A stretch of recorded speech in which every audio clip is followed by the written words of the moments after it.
شما داستان ابلیس و شیطان حتما شنیدین. خودش چی؟ صدایش شنیدید؟ امروز هم خودش ببینین و هم صدایش بشنویم. حسب الناس ان يتركوا ان يقولوا آمنا وهم لا يفتنون. ابلیس با دار دسته های خود از گروه انسجن 50 سوره قرآن اینا به شکل ریمیکس با موسیقی میخوانن. هنوزم بیدار نمیشی؟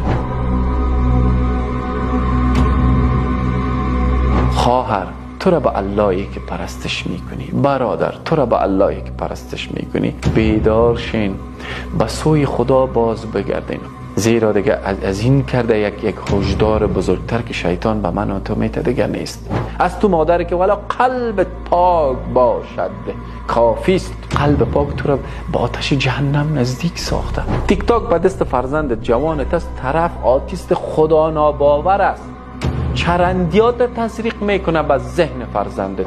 ببینین که امروز دشمنی آشکار شیطان پرستا بجنب دیگه، از جای تکان بخو به حال بیا، قیامت نزدیک است.